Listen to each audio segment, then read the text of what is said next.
My name is Coraline Voss. I am 41 years old. 3 weeks ago, my husband Reed sat across from me at our kitchen table, slid a manila folder toward me, and said the words, "I think it's time we talk about your financial instability." Our joint account had been emptied that morning. 290,000 jog. Gone. He thought he had won. He had not yet opened the card his own mother had mailed me on our 7th anniversary. Before I tell you what happened in that conference room, I want to say this. If stories like this find you at the right moment, subscribe. I share a new one every night, quietly, for people who already know what it's like. And drop your city and local time in the comments. I love knowing where you're listening from. Now let me take you back to the spring. I was 34, the year I met Adelaide Voss for the first time on a porch in Asheville, drinking iced tea out of a jelly jar. I'm Coraline Voss. I'm 41. I work hospice intake at a small nonprofit on the south side of Asheville, North Carolina, and I have done that work for almost 15 years. My job is mostly paperwork and phone calls and sitting with families on their worst day. I drink my coffee black because I learned a long time ago that anything sweet on a 12-hour shift will eventually betray you. I keep a spiral notebook in my purse at all times, and I have never, in my entire adult life, thrown away a thank you card. The first time I met Reed's mother, Adelaide, she was 66 years old, sitting on her porch in a pale blue cardigan she'd had since the Carter administration. She made her own iced tea with mint from her garden. She handed me a jelly jar full of it and said, "I hear you take care of people who are dying, Coraline. That must be very tiring." Then she looked at her son for a long moment, the way a bookkeeper looks at a column of numbers that doesn't add up, and she said, "I hope he is good to you." I remember thinking that was a strange thing to say in front of him. I tucked it away. I tuck a lot of things away. Reed and I got married 6 months later in her backyard. Adelaide made the cake herself, 3 layers of yellow buttermilk with a thin lemon glaze, and she wrote our names on top in shaky frosting cursive. Reed laughed when he saw it. He said, "Mom, you're 70 years old. You can buy a cake." Adelaide smiled at him the way she always did, tight, polite, a little sad, and said, "I wanted to make it." That is the kind of woman my mother-in-law was. The kind of woman everybody talked over. For 7 years, our marriage looked normal from the outside. Reed was a regional sales manager for a medical device company that sold orthopedic implants to hospitals across the Southeast. He made good money. I made decent money. We owned a small craftsman house in West Asheville with a dogwood in the front yard. We had a joint checking account at the credit union and a joint savings account that we both contributed to every 2 weeks like clockwork. By our 7th anniversary, that savings account had grown to a little over 290,000. I want to tell you something about that money because it matters. Almost half of it came from me. When my father died, he left me a small inheritance, $112,000, in a brokerage account that I cashed out and deposited into our joint savings the month before our wedding. I did it because I trusted him. I did it because that's what marriage was supposed to be. Reed hugged me when the deposit cleared. He said, "We're a team now, Cora." He kissed the top of my head. I let myself believe him. The first sign that something was off came the summer after Adelaide moved in with us. She was 71 by then. Her landlord had sold her duplex out from under her with 30 days' notice, and Reed offered her our spare bedroom until she found something permanent. She accepted with a kind of careful quietness, like she'd already weighed every option in her head, and this one was the least bad. She brought 3 suitcases, a sewing basket, and a shoebox full of bank statements that she kept under her bed. I didn't think anything of the shoebox at the time. Adelaide had been a bookkeeper for 41 years. Of course, she kept records. What I noticed was Reed. He started taking phone calls in the garage. He started being late on Tuesday nights. He started saying things like, "Mom, you don't need to know about that," when she asked him perfectly normal questions about his job. One night, I came downstairs for water at 1 in the morning and I heard them in the kitchen. Adelaide was sitting at the table in her bathrobe. Reed was standing at the counter pouring himself a bourbon. He said, "Mom, just sign the form. It's a tax thing for work." I'd explain, but you wouldn't understand. Adelaide said, very softly, "I worked in tax preparation for 19 years, Reed." He laughed. He said, "Then you know it's just a formality." She signed it. I went back upstairs without the water. I should have asked her about it. I didn't. I told myself it wasn't my business. The polite cruelty started small. At Thanksgiving that year, Reed's older sister Tabitha was visiting from Charlotte, and the four of us were sitting at the dining room table with a turkey Adelaide had brined for 2 days. I was talking about a patient I'd lost the week before, an old man named Mr. Ortiz who had outlived all three of his children, and Reed interrupted me halfway through a sentence. He said, "Cora, sweetheart, we're eating. Not everyone wants to hear about the dying part." Tabitha laughed. Adelaide did not. Adelaide kept her eyes on her plate and cut her turkey into very small, very even squares. A month later, at a Christmas party at his office, his boss's wife asked me what I did for a living. Before I could answer, Reed said, "Cora does some volunteer work at a hospice." "It's adorable," I corrected him. I said, "I'm the intake coordinator. I've been there 14 years. It's my career."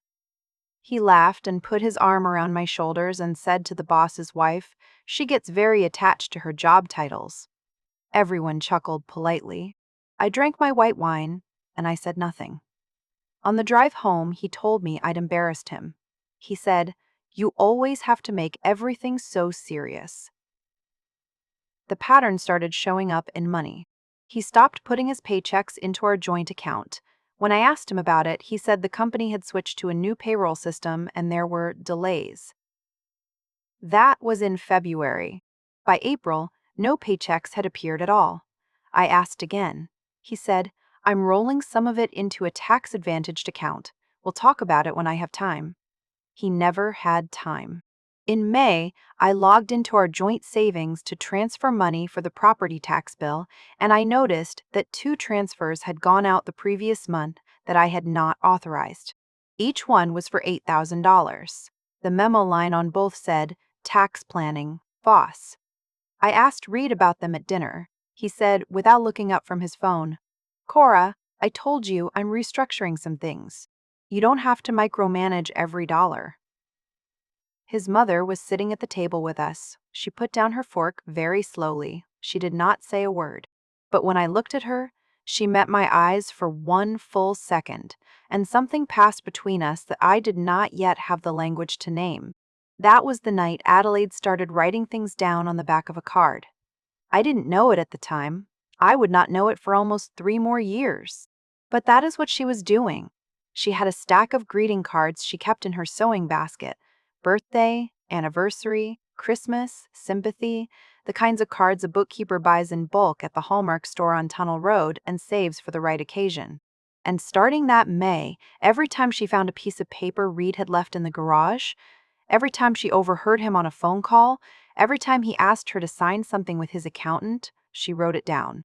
Account number, bank name, date, dollar amount. In her tight bookkeeper's handwriting in blue ballpoint pen on the back of greeting cards she would eventually mail to me. The first card came in August, our 7th wedding anniversary. It was a watercolor of pink peonies on the front with the printed words, "To a lovely daughter-in-law on your anniversary." Inside, in her careful cursive, she had written, "Coraline, I am so glad you married my son. You bring him a steadiness he does not deserve. With love, Adelaide." I cried a little when I read it. I put it in my shoebox of cards in the closet. I never turned it over. Why would I? It was a card for my mother-in-law on my anniversary. The back of a card is not where you look for anything. Have you ever held something in your hands for years without knowing what it really was? Tell me in the comments. I read every one. The cruelty got quieter and more specific. Reed started commenting on my spending. Not the big things. He never said anything about the property tax or the mortgage. He went after the small things. The $10 bouquet of grocery store flowers I bought myself on Mother's Day, even though I'm not a mother. The $40 I spent on a hospice memorial fund for a patient's family. He'd find the line item on the credit card and bring it up at dinner. Cora, we really can't afford these little vanity purchases right now. Then he'd order a 90 bottle of bourbon online the next week and say nothing. He started telling people I was going through something. His sister Tabitha called me one Sunday in October. She said, "Reed told me you've been having some emotional difficulties. He's worried about you. Is there anything I can do?" I told her I was fine. I told her I was working a lot, but I was fine.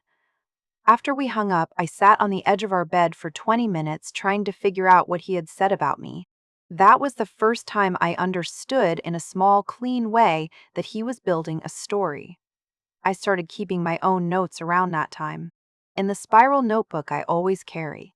Every conversation that fell off. Every time he said I had said something I had not said. Every time money moved out of the account without my approval. I didn't show anyone. I just wrote them down. It is amazing how much clarity comes from putting a date next to a thing. In January of last year, Adelaide handed me another card. It was my birthday. The card had a watercolor of a robin on a branch. Inside, she had written, "Coraline, you are 40 years old today, and you are the most patient woman I have ever known. I hope someday you will use a little of that patience on yourself. With love, Adelaide." I put it in the shoebox with the others. I never turned it over. In March, Reed moved $42,000 out of our savings in a single transaction. I caught it the next morning. He said it was for a family business investment with his mother. He said Adelaide was finally letting him help her with her retirement planning, and he was rolling the money into a custodial account in her name for tax purposes. He said, "Cora, you have to trust me. This is what husbands do." I asked Adelaide about it that night, gently, when Reed was out at the gym. I said, "Adelaide, did Reed open a retirement account for you?" She looked up from her crossword. She said, "He said he was going to. I haven't seen any paperwork." Then she went back to her crossword, but her hand was shaking when she picked up the pencil. The third card came in August, our 8th wedding anniversary. Pink peonies again. Inside, the same kind of warm, short note. I put it in the shoebox. By that fall, the joint savings account was down to $84,000. I confronted him. I said, "Reed, I need to know where the money is going." He sighed. He pulled out the manila folder he had been keeping in his briefcase. He spread documents on the kitchen table. Fake spreadsheets, fake account statements, a fake letter from a financial advisor in Charlotte whose name I later could not find anywhere. He said, "Cora, I've been trying to protect us. I've been moving money into vehicles that will grow faster than the credit union savings rate. You don't understand what I do for a living. I deal with hospital procurement officers. I know how money works." I asked to see the actual accounts. He said, "I'll show you when the quarterly reports come in." The quarterly reports never came in. I went to bed that night and stared at the ceiling for a long time. Reed was already asleep. Down the hall, Adelaide's bedside lamp was still on. I could see the strip of yellow light under her door. I almost got up. I almost knocked. I didn't. Something told me to wait. 3 weeks ago, on a Tuesday morning in October, I was sitting at our kitchen table with my coffee and my notebook when Reed came downstairs in his suit. He was holding a manila folder. He set it down in front of me. He did not sit down. He said very calmly, "Cora, I think it's time we talk about your financial instability. I drained the joint accounts this morning to protect the assets. I've also filed for divorce. My attorney will be in touch." I opened the folder. Inside was a divorce petition citing irreconcilable differences and the respondent's pattern of financial mismanagement and emotional volatility. There was a sworn statement from his sister Tabitha describing my increasingly erratic behavior over the past year. There was a letter from his fake financial advisor confirming that Reed had been diligently managing the household assets in light of his wife's deteriorating judgment. I closed the folder. I did not cry. I did not yell. I asked him one question. I said, "Where is your mother?" He blinked. He said, "She's at her quilting circle." "Why?" I said, "Just curious." He left for work. I called my best friend, an ICU nurse named Della, who I had trained with 20 years ago. I read her the petition out loud over the phone. Della was quiet for a long time. Then she said, "Cora, you need a forensic accountant. Today."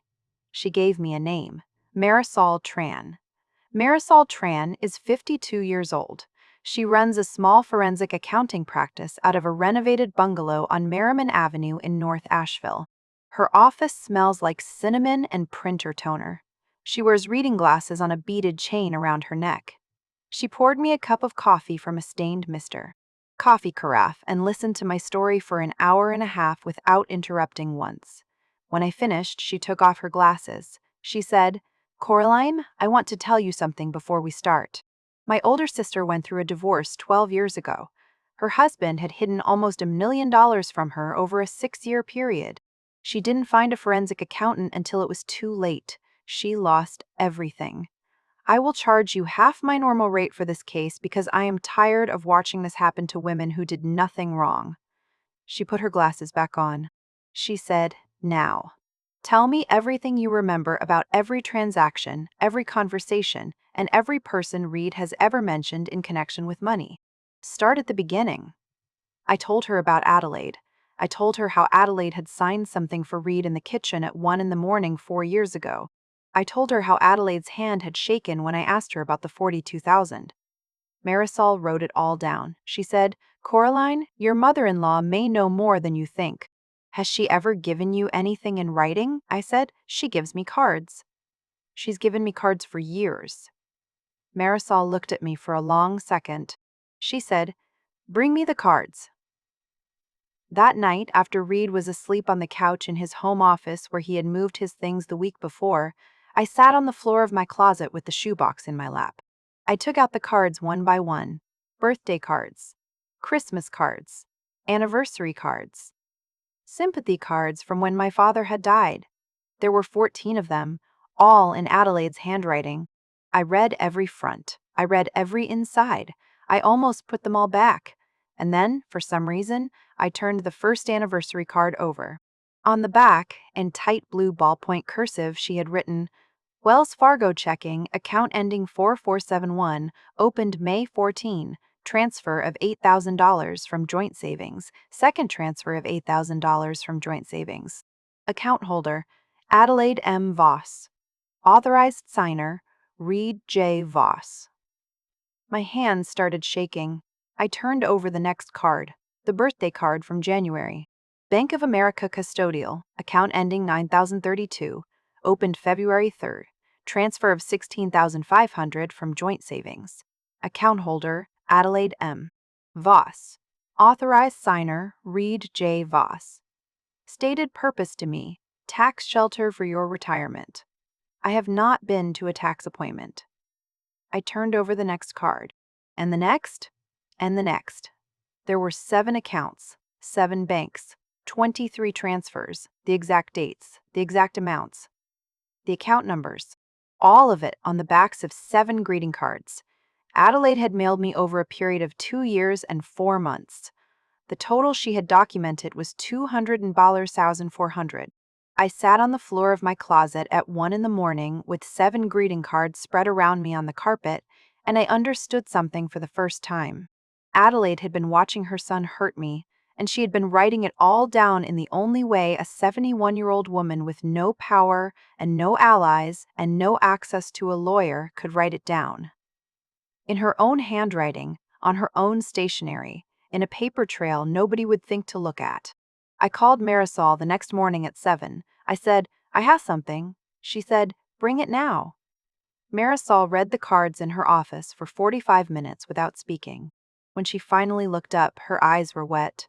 She said, "Coraline, your mother-in-law has handed us a federal case, wire fraud, tax evasion, probably mail fraud, depending on how some of these were opened. I need to subpoena every one of these accounts." I asked her how long that would take. She said, 2 weeks if I push. I said, "Push." Have you ever been the one nobody thought to consider?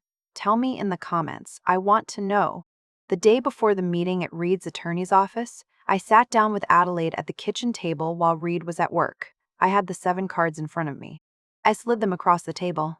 I said, "Adelaide, I need to talk to you about these.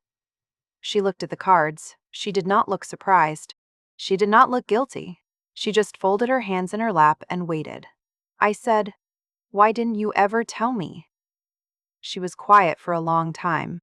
Then she said, "Because if I told you in person, he would have known I knew.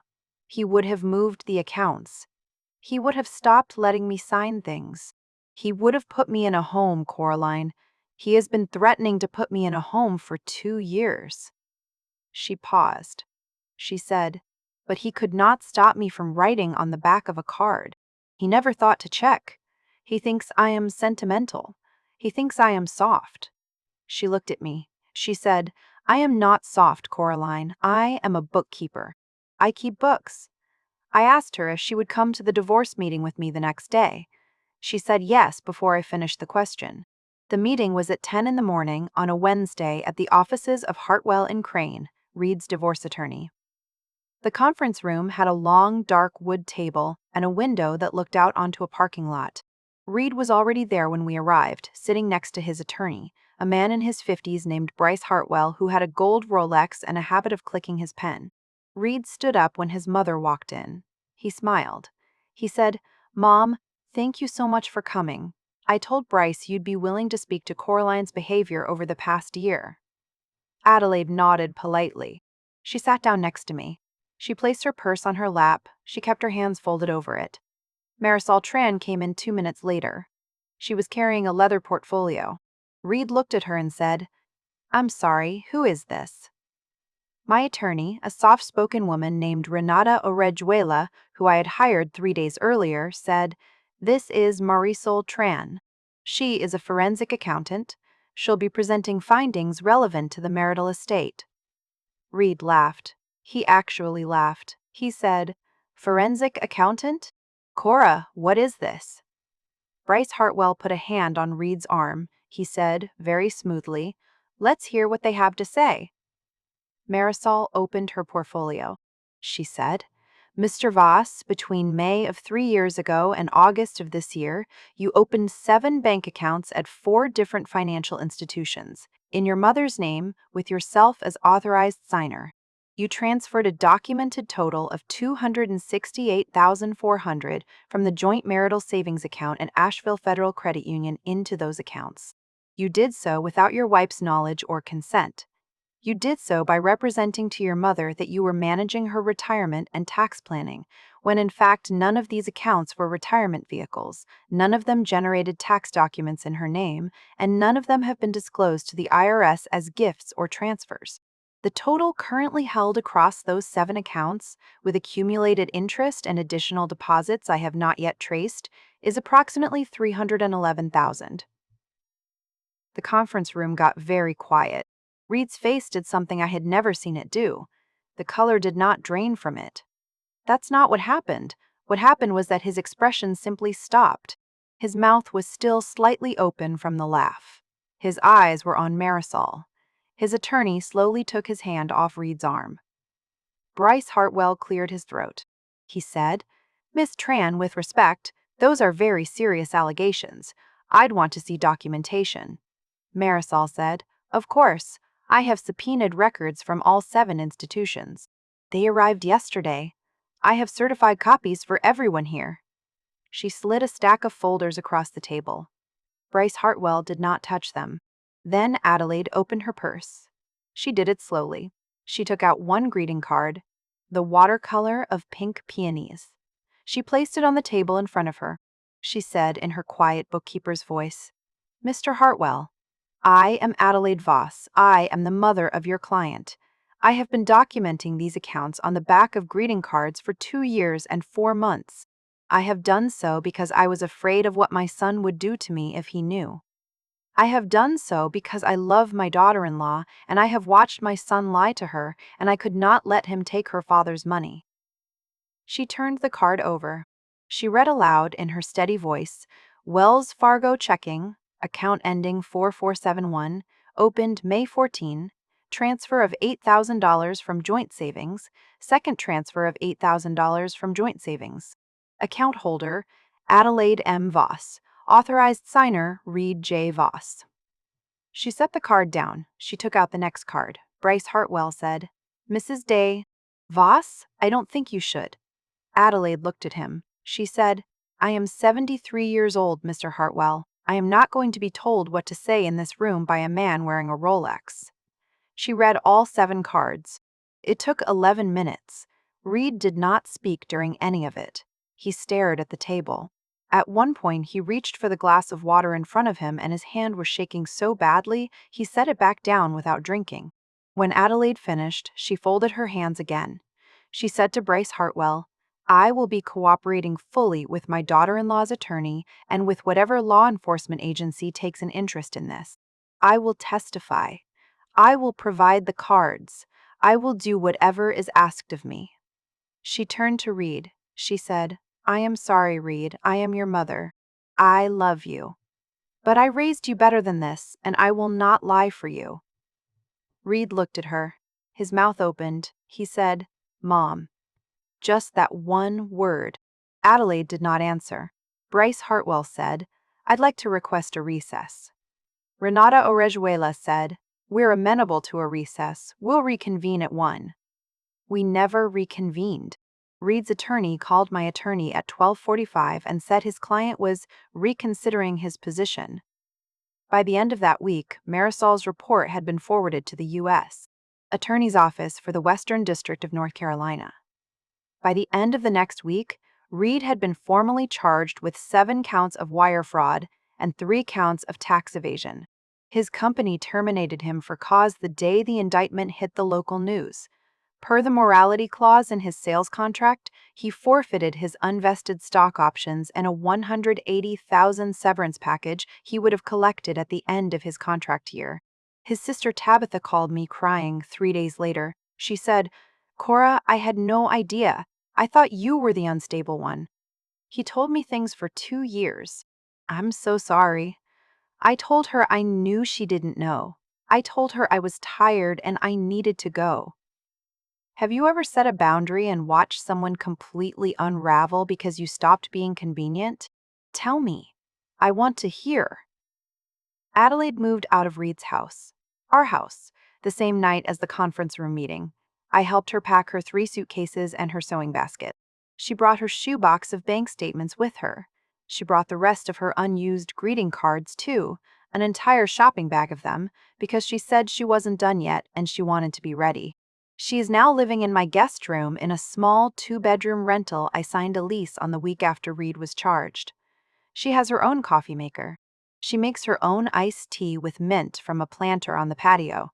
We have dinner together most nights. She is teaching me how to do the New York Times crossword in pen.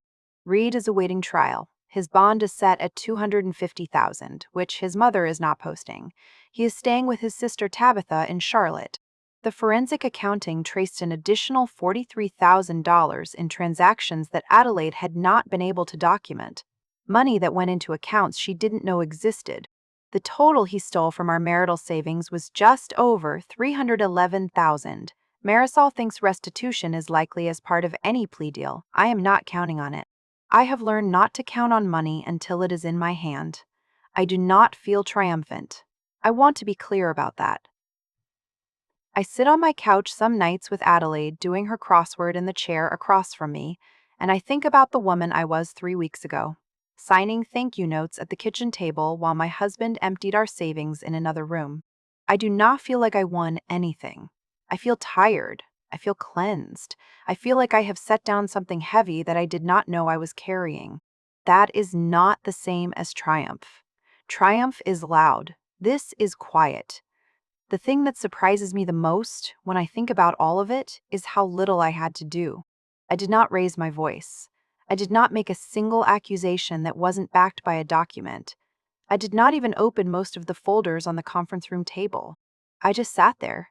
The trap had been built for 3 years on the back of greeting cards by a 73-year-old woman in a pale blue cardigan. All I had to do was open my purse. I think about Adelaide writing those notes on the back of cards in her bedroom late at night when Reed was at the gym. I think about her hands shaking. I think about how scared she must have been every time he left a piece of paper on the garage workbench. I think about how careful she had to be with her own son. The bravest thing I have ever seen a person do was a 73-year-old woman opening a purse and saying out loud, "I will not lie for you." Real love does not ask you to be quiet so it can keep being comfortable. Real love is not always the person you expect. Sometimes the person who saves you is the one nobody bothered to listen to. And sometimes the quietest hands in the room are the ones writing it all down year after year in blue ballpoint pen on the back of a card. If you could protect one person in your life, a sister, a friend, a daughter-in-law, what would you do to make sure you had it in writing? Tell me in the comments. I read every one. I'm here every night, sitting on this same couch, telling another one of these. There's another one waiting for tomorrow. There's no shortage of them. That is the saddest part of all of this. But it is also why I keep coming back. If this one stayed with you, the story on your screen right now is for you. It's about an ICU nurse whose mother-in-law filed an emergency custody petition built on lies, and the babysitter who walked in with 6 years of notes in a tote bag. Tap the card. I'll see you there.